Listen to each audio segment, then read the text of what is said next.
Hello नमस्कार दोस्तों। उम्मीद है आप सभी लोग अच्छे होंगे, बढ़िया होंगे। तो जैसा कि हम लोग अभी मुग़ल का पतन कर रहे थे और ये सेकंड क्लास हो जाता है। हम लोग फ़र्रुखशियर यानी कि मुग़ल बादशाह जो मोहम्मद शाह रंगीला हैं, उनके पहले हम लोगों ने जो भी बादशाह गद्दी पे बैठे उनके बारे में हम लोगों ने पढ़ा। अभी हम लोग देखेंगे यहाँ पे मोहम्मद शाह के बारे में। मोहम्मद शाह के बारे में देखेंगे हम लोग। इनको हम लोग रोशन अख्तर के नाम से भी जानते हैं। अक्सर ये प्रश्न पूछा जाता है कि रोशन अख्तर के नाम से किस मुग़ल बादशाह को जाना जाता है। तो ये मोहम्मद शाह है और मोहम्मद शाह को इतिहास में रंगीला बादशाह भी कहा जाता है। मोहम्मद शाह को इतिहास में रंगीला बादशाह भी कहा जाता है और इनका शासनकाल 1719 से लेकर के 1748 तक हम लोग देख सकते हैं। यहाँ से बहुत सारे प्रश्न पूछे जाते हैं। तो चलिए हम लोग देखते हैं इनके बारे में, मोहम्मद शाह के बारे में। रंगीला बादशाह इसलिए कहा जाता है कि ये बहुत ही एक अयाशी किस्म का इंसान था और ये भी कहा जाता है कि दरबार में कभी कभी ये नंगे भी आ जाते थे। कभी हरम की बात करें तो हरम में हमेशा वहाँ पे जो बेश्या रहती थी उनके बीच में हमेशा पड़े रहते थे, कोई मतलब नहीं था। इसीलिए इनको रंगीला बादशाह कहा जाता है। इनके काल में सैयद बंधुओं का अंत हो जाता है। सैयद बंधुओं के बारे में आपको पता होगा। इनको नृप निर्माता कहा जाता है। इनको किंग मेकर के नाम से भी जाना जाता है। लेकिन यहाँ तक आते आते सैयद बंधुओं का अंत हो जाता है, क्योंकि सैयद बंधुओं की अगर बात किया जाए तो मोहम्मद शाह के एक वज़ीर होते हैं जिनका नाम है चिनकलीज खां। ये निज़ाम के सहयोग से ही सैयद बंधुओं की हत्या करवा दिया जाता है। यही 1722 में निज़ामुल मुल्क को चिनकलीज खां के नाम से भी आप जान सकते हैं, ने इसकी हत्या करवा दी 1722 में। और इसकी हत्या यानी कि सैयद बंधुओं की हत्या जो है हैदर बेग के द्वारा किया जाता है। सैयद बंधुओं की हत्या हैदर बेग नामक एक व्यक्ति जो है यही कर देता है। हैदर बेग जो है यही कर देता है। थोड़ा सा हम लोग चिनकलीज खां के बारे में भी जाने तो देखिएगा, ये जो निज़ामुल मुल्क और चिनकलीज खां जो है इनको निज़ाम कहा जाता है। इनको निज़ाम कहा जाता है। 1722 ईस्वी में मोहम्मद शाह ने चिनकलीज खां को अपना वज़ीर नियुक्त किया। अपना वज़ीर नियुक्त 1722 ईस्वी में चिनकलीज खां को मोहम्मद शाह अपना वज़ीर नियुक्त करता है और इसी के सहयोग से सैयद बंधुओं की अंत हो जाती है। इसी के सहयोग से। और कहा जाता है निज़ाम के बारे में कहा जाता है कि इन्होंने 6 यानी कि कह सकते हैं कि यहाँ पे देखिए, कहा जाता है कि जब ये वज़ीर थे उस समय में तो हमेशा अपने बादशाहों के साथ रहते थे और बादशाहों को इन्होंने हमेशा देखा।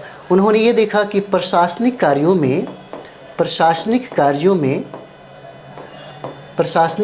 में ये बादशाह रुचि नहीं रख रहा है। यह बादशाह जो है रुचि नहीं रखता है। उन्होंने देखा कि बादशाह जो है रंगीला बादशाह, जिसको हम मोहम्मद शाह बोलते हैं, मोहम्मद शाह अपने प्रशासनिक कार्यों में रुचि नहीं रखता है। इसी वजह से 1724 ईस्वी में वह खुद अपने पद से इस्तीफा दे देता है।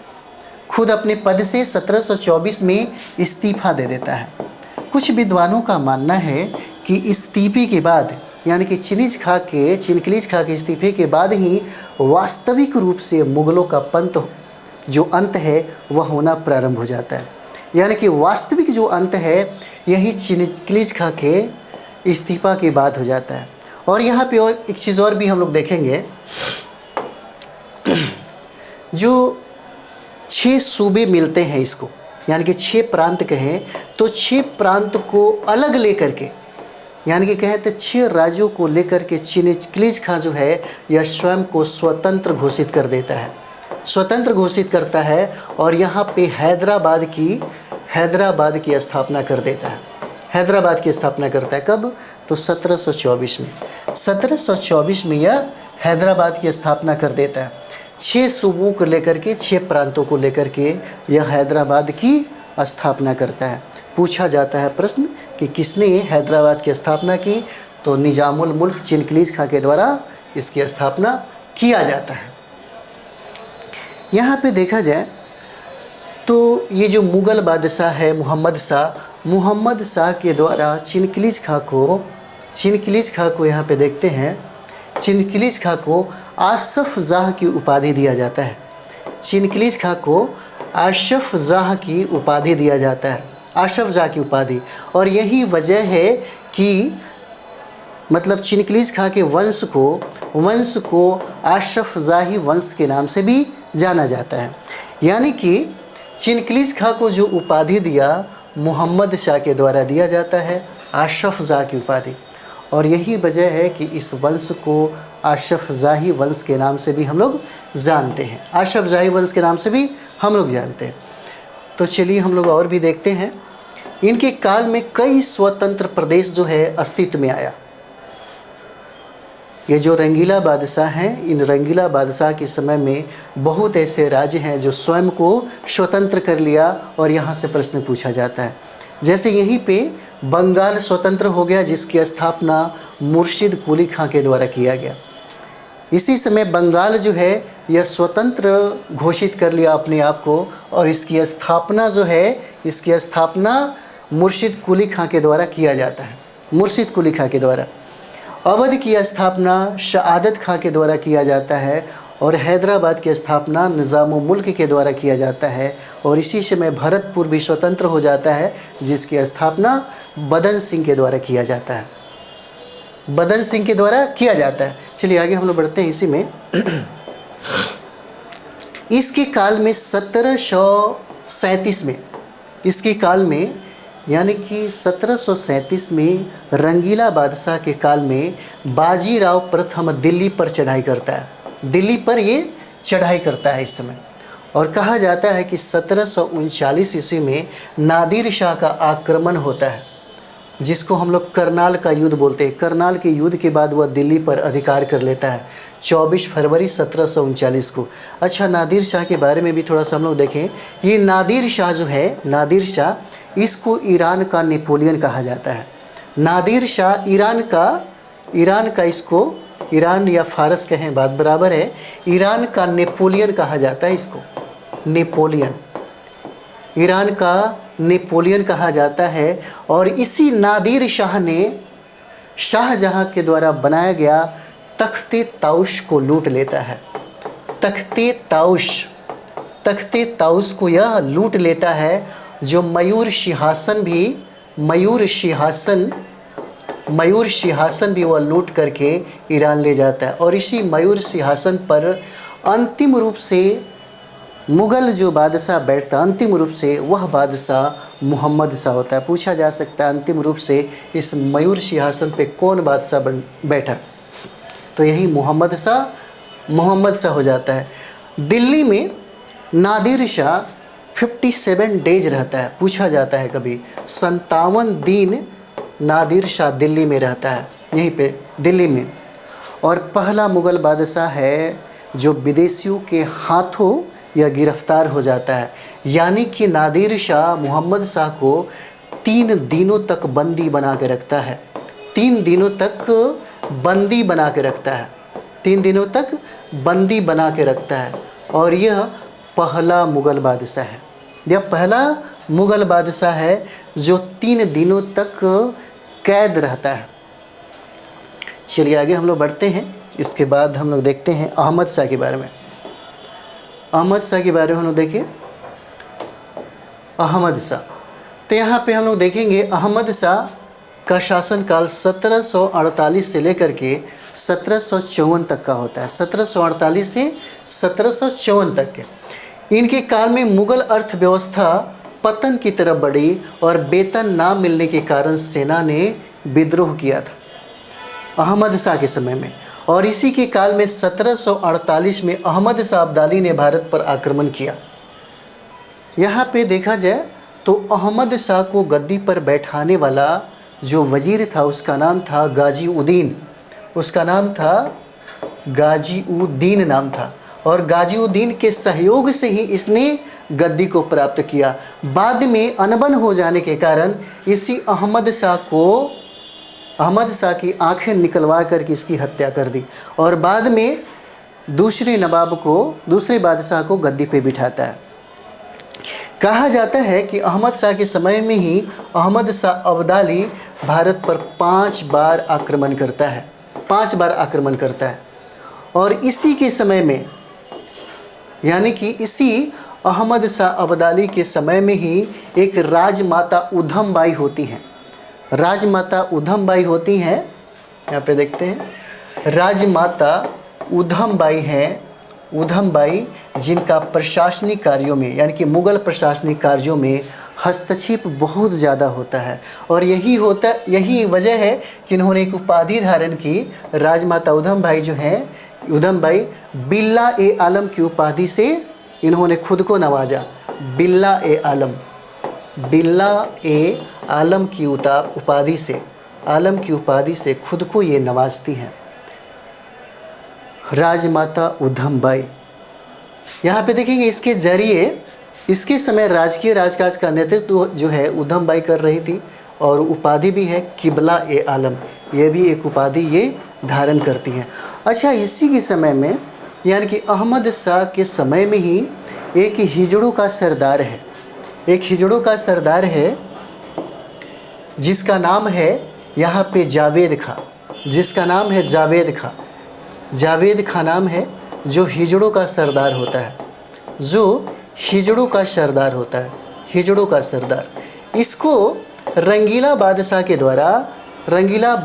द्वारा नवाब बहादुर की उपाधि दिया जाता है। नवाब बहादुर की उपाधि दिया जाता है इसको। रंगीला बादशाह के द्वारा इसको नवाब बहादुर की उपाधि दिया जाता है। चलिए आगे हम लोग देखते हैं। उसके बाद है आलमगीर द्वितीय। आलमगीर द्वितीय का वास्तविक नाम देखा जाए यहाँ पे, वास्तविक नाम तो अजीजुद्दीन होता है, वास्तविक नाम अजीजुद्दीन है। और आलमगीर द्वितीय 1754 से लेकर के 1758 तक ये शासन करता है, 1758 तक। यहाँ पे देखेंगे तो देखिए इसका वास्तविक नाम अजीजुद्दीन है, और प्लासी के युद्ध के समय यह मुग़ल बादशाह था, और 1757 में प्लासी का युद्ध हुआ था, 1757 में। आलमगीर द्वितीय के समय में इसका वजीर भी गाजीउद्दीन ही था। पूछा जा सकता है वजीर के बारे में, आजकल सवाल जो है ये पूछने लगे हैं। बाद में यही गाजीउद्दीन फिर भी इसकी हत्या करवा देता है और अली गौहर को गद्दी पर बैठाता है। यही बाद में अली गौहर को गद्दी पे बैठाता है। इतिहास में, मुग़ल बादशाहों के इतिहास में एक वर्ष के लिए एक बादशाह गद्दी पे बैठता है, जिसका नाम है शाहजहां तृतीय, जो 1758 से 59 तक गद्दी पे बैठता है। और इसका नाम है, वास्तविक नाम मुही-उल मिल्लर नाम रहता है, जो काम बख्श के पौत्र है। और वजीर इमादुल मुल्क की सहायता से यह बादशाह बनता है। और इसी के समय में 1759 में अली गौहर खुद को बिहार में मुग़ल बादशाह घोषित कर देता है, जो आगे हम लोग यहाँ पे देखते हैं। अली गौहर। चलिए यहाँ से प्रश्न बहुत सारे पूछे जाते हैं। शाह आलम द्वितीय का वास्तविक नाम जो है, पूछा जाता है कि अली गौहर के नाम से कौन मुग़ल बादशाह जाना जाता है। अली गौहर बहुत बार पूछा गया है। तो अली गौहर जो है शाह आलम द्वितीय को कहा जाता है, जिसने 1759 से लेकर के 1806 ईस्वी तक शासन किया। जिसने 1759 से लेकर के 1806 ईस्वी तक शासन करता है, अली गौहर के नाम से प्रसिद्ध है। और इसी के समय में पानीपत का तीसरा युद्ध होता है 1761 में। इसी के समय में पानीपत का तीसरा युद्ध जो है 1761 में होता है। अच्छा, इसी के समय में 1760 में वांडीवास का युद्ध होता है। वांडीवास का युद्ध इसी के समय में शाह आलम द्वितीय के समय में होता है। बक्सर का तीसरा युद्ध है, यहाँ पे देखिए बक्सर का तीसरा युद्ध, बक्सर का युद्ध भी कह सकते हैं, यह 1764 में होता है, 1764 में। और इसी के समय में यहाँ पे देखेंगे 1765 में इलाहाबाद की संधि होती है। इलाहाबाद की संधि यहीं पे होता है, इलाहाबाद की संधि। और इसमें इलाहाबाद की संधि क्लाइव के द्वारा किया जाता है और इसी में बादशाहों के द्वारा बंगाल बिहार और उड़ीसा की बंगाल बिहार उड़ीसा की यहाँ पे दीवानी जो है, यह दीवानी इसको प्राप्त हो जाती है यहीं पे। यानी कि शाह आलम द्वितीय के बारे में अगर देखा जाए तो 1765 से लेकर के 1772 तक यह अंग्रेज़ों के संरक्षण में रहता है, यह अंग्रेज़ों के संरक्षण में रहता है। और 1772 के बाद माधवराव जो मराठा पेशवा था के समय मराठा की संरक्षण में यह बादशाह जो है यह चला जाता है। कह सकते हैं कि मराठों ने, अगर यहाँ पे देखा जाए तो कहा जा सकता है कि मराठों ने, है ना, मराठों ने बादशाह को अंग्रेज़ों से मुक्त कराकर दिल्ली की गद्दी पर बैठाया, दिल्ली की गद्दी पर बैठाया। चलिए आगे और भी देखते हैं हम। यहाँ पे क्या किया, मराठों ने बादशाह को अंग्रेजी से मुक्त कर दिल्ली की गद्दी पर बैठाया। एक चीज़ और भी है, इसके बारे में और भी थोड़ा सा चीज़ें देख लें शाह आलम द्वितीय के बारे में। इसी समय देखा जाए तो 1803 ईस्वी में, यानी कि यहीं पे 1803 ईस्वी में अंग्रेज़ों का दिल्ली पर अधिकार हो जाता है। इसी समय अंग्रेज़ों का दिल्ली पर अधिकार हो जाता है, दिल्ली पर अधिकार हो जाता है। इसी समय अधिकार हो जाता है शाह आलम द्वितीय के समय, शाह आलम द्वितीय के समय में। अब कहा जाए तो यही शाह आलम द्वितीय अब अंग्रेज़ों का पेंशनर बनकर रह जाता है। अब जो मुग़ल बादशाह शाह आलम द्वितीय है यह मात्र केवल अंग्रेज़ों का पेंशनर बन के ही रह जाता है। चलिए आगे हम लोग बढ़ते हैं, अकबर द्वितीय के बारे में हम लोग देखें। यहाँ पे अकबर द्वितीय का शासनकाल 1806 से लेकर के 1837 ईस्वी तक रहता है, 1806 से लेकर के 1837 तक। अकबर द्वितीय के बारे में कहा जाता है कि यह पूर्ण रूप से अंग्रेज़ों के अधीन ही था। ये बादशाह जो है पूर्ण रूप से अंग्रेज़ों के अधीन ही था। और कहा जाता है कि राजा राम मोहन राय को राजा की उपाधि दी तथा अपना पेंशन बढ़ाने के लिए राजा राम मोहन राय को ब्रिटेन भी भेजा गया था अकबर द्वितीय के द्वारा, जो पूछा जाता है। यानी कि अकबर द्वितीय जो है अंग्रेज़ों के संरक्षण में, अकबर द्वितीय अंग्रेज़ों के संरक्षण में बादशाह बनने वाला पहला मुग़ल सम्राट था, पहला मुग़ल शासक था। अंग्रेज़ों के संरक्षण में बादशाह बनने वाला पहला मुग़ल शासक था अकबर द्वितीय। ये अकबर द्वितीय हो जाता है। और इन्हीं के काल में 1835 में मुग़लों के सिक्के जो है वह बंद हो जाते हैं, मुग़लों के सिक्के यहीं पे बंद हो जाता है। चलिए आगे हम लोग देखते हैं जो अंतिम मुग़ल बादशाह है बहादुर शाह द्वितीय, या बहादुर शाह जफ़र के नाम से भी जाना जाता है। जफ़र इसलिए कहा जाता है इनके बारे में कि जफ़र नाम से ये फ़ारसी भाषा में कविता लिखते थे। जफ़र नाम से ये फ़ारसी भाषा में ये कविता लिखा करते थे, फ़ारसी भाषा में ये कविता लिखते थे। और यही वजह था कि पूरे जीवन के लिए इनके नाम के साथ यह जफ़र जो है यह जुड़ गया, जफ़र जो है जुड़ गया। इनका शासनकाल 1837 से लेकर के 1857 तक है या 1862 तक है, क्योंकि 1862 आते आते इनकी मृत्यु हो जाती है।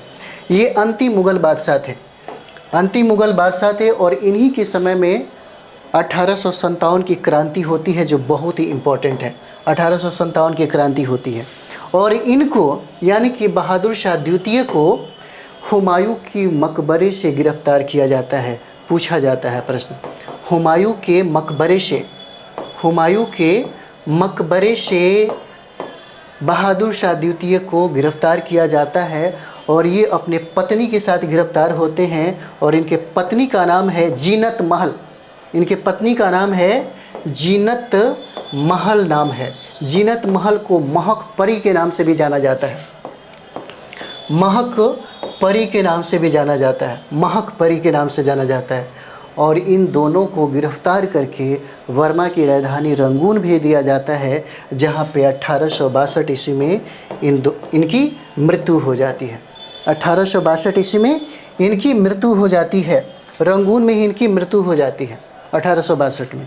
इनके बारे में एक कथन है जो बहुत ही प्रसिद्ध है। कहा जाता है इनके बारे में कि ऐसा बदनसीब, कहा जाता है इनके बारे में कि ऐसा बदनसीब मुग़ल बादशाह जिसको, मुग़ल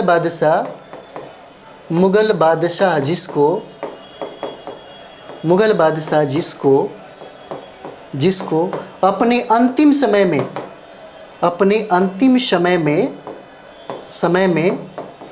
अपनी मातृभूमि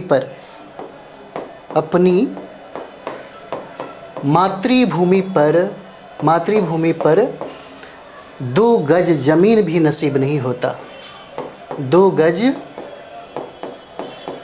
ज़मीन भी नसीब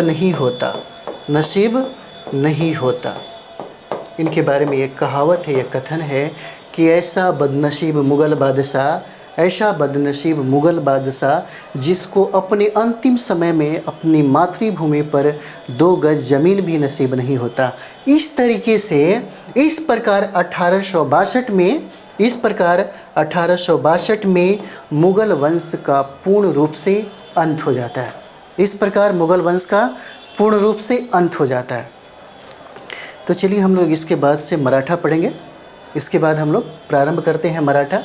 और यहाँ से जितने भी प्रश्न बनते हैं आप प्रीवियस ईयर में जाइएगा, या घटना चक्र का जो भी आपके पास अगर किताबें होगी तो उसमें मुग़ल वंश के पतन के संदर्भ में जितने भी प्रश्न बनते हैं ज़रूर एक बार बनाइए, बहुत मज़ा आएगा। क्योंकि यहाँ से जो भी हम लोगों ने पॉइंट पढ़ा है ये 99 एकदम % जो है वो लड़ेगा ही लड़ेगा। तो आप ज़रूर पढ़िए, आपको इसका फ़ायदा मिलेगा। हम लोग अगले क्लास से मिलते हैं मराठा के साथ। थैंक यू वेरी मच आप सब लोग।